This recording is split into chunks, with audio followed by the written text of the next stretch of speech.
Grandda Special Medsin by Basil Sands. Organization is a must. The following is what can ensue if you start a story without a plan.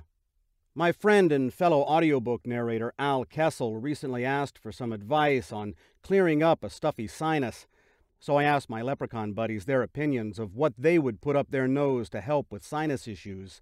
Boffin suggested tea. Gnillii suggested vinegar. Fillii suggested wasabi. Berthold said they should experiment with each, so we went to the kitchen, and they did. Boffin tried the tea, and we all laughed hysterically when his eyes turned green. Then Gnillii tried the vinegar, which was pretty much neutral, he said, until it hit a spot he'd scratched while mining for booger nuggets that morning, and a burn set in that made him prance around, pouring tea in to stop the vinegar. Next came Fillii's turn with the wasabi. The green paste was too thick, so they watered it down with the remaining tea and vinegar, then poured it in. I have never actually seen sound before, without the presence of copious amounts of alternative chemical consciousness enhancers, until now. Fillii let out a scream the likes of which the human mind cannot describe. Even the fish in the fish tank and the turtle in his little pond froze and stared, their little mouths working, saying, "Ow, ow, ow." Once it was over, about 30 minutes later, Fillii picked himself up off the ground and wiped the tears from his eyes. He took a deep breath and proclaimed, "Hey, that worked right nicely, boyo. Perfect, actually. The combination tasted almost just like Grandda's homemade whiskey." Then Berthold said, "Hey, we have a couple of bottles downstairs left." Gnillii ran into the crawl space, down to their flat beneath my house, and returned carrying 2 bottles with yellowed handwritten labels. Grandda Special Medsin, 1938. He popped the cork on one and started to tip it up. Berthold stopped him. "This is all we have left of old Grandda. We don't want to waste it. Let's rig up a line from one of us to the next and just share a single-dose experience between us." "Very smart, little brother," said Fillii. He went to the garage and came back with a long, clear rubber hose, which he then cut into 8 3-foot sections. "We'll have to pile up on each other to do it, to make sure it carries from brother to brother, and the kitchen's not high enough." They moved to the living room, where the 4 of them then climbed onto each other's shoulders until they stood in a 12-foot stack beneath the 15-foot cathedral ceiling. A shadowy sense of doom crept into my mind as I watched them attach the hoses into a nasal daisy chain, starting at Fillii's left nostril, out his right nostril, and likewise to each of the brothers, down to the last leprechaun at the bottom, Berthold. They gave each other the thumbs up, eyes wide with anticipation. Fillii poured. The golden liquor gurgled into his nose, swirling around his sinus, and then ran at full speed down the out tube and into Gnillii's nose. This is where things went wrong. The booger Gnillii had been mining for earlier dislodged.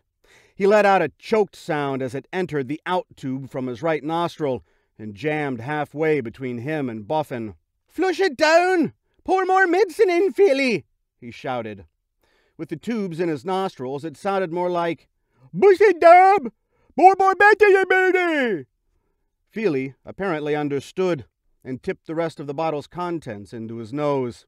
The massive flood that attacked Fillii's nose freed a large, green, slimy thing that looked very much like a giant tadpole.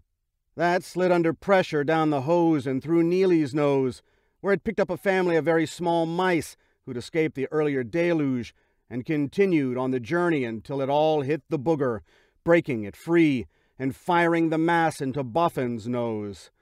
Boffin's still green eyes burst wide open at the sudden intrusion of his brother's booger, his other brother's loogie, and a family of very small mice clinging to the back of his eyeballs for dear life. Everything stuck in place until Boffin sneezed, sending the whole batch straight out his nose and into poor Berthold, who was looking up expectantly, as yet unaware of his fate. As the last drops of whiskey ran through Fillii's now very clean sinus and down the tube, the mass at the other end shot into Berthold's nostril, immediately packing in a slimy, sticky, boogery, squeaky mess that plugged the back of his throat and set him off to choking. As Berthold's face turned blue, the effects of the 66-year-old, very high-proof whiskey hit Fillii's brain like a velvet-wrapped freight train, and he dropped like a sack of potatoes straight down onto Gnillii's head, which was similarly befuddled. The pair collapsed onto Boffin, who made a squeak sound like a drunken bathtub ducky, and they all collapsed into a heap of very inebriated leprechaun flesh onto their youngest brother, Berthold, who was choking on their collected bodily fluids and various solid and semi-solid objects. The impact of his 3 elder brothers landing on him that way provided an involuntary Heimlich maneuver to Berthold. The mass of goo flew out of his right nostril with a sonic boom and headed straight for my wife's favorite crystal lamp, which had been passed down through her family since the Korean War, the last remaining piece of the early part of the century. The booger bomb hit the lamp, shattering it into 1,000,000 pieces. The whiskey, snot, chunks of glass, and everything else, including what looked like one of my youngest son's Lego men, is now spread across my living room, soaking into my carpet. And there is a family of very small, very drunk mice hiding under my couch. And my wife will be home in 2 hours. So, Mr. Kessel, there you have it. Neti pot? Good. Distilled water? Good. Tea, vinegar, wasabi, and/or whiskey? Bad. And don't let the leprechauns experiment. Thank you.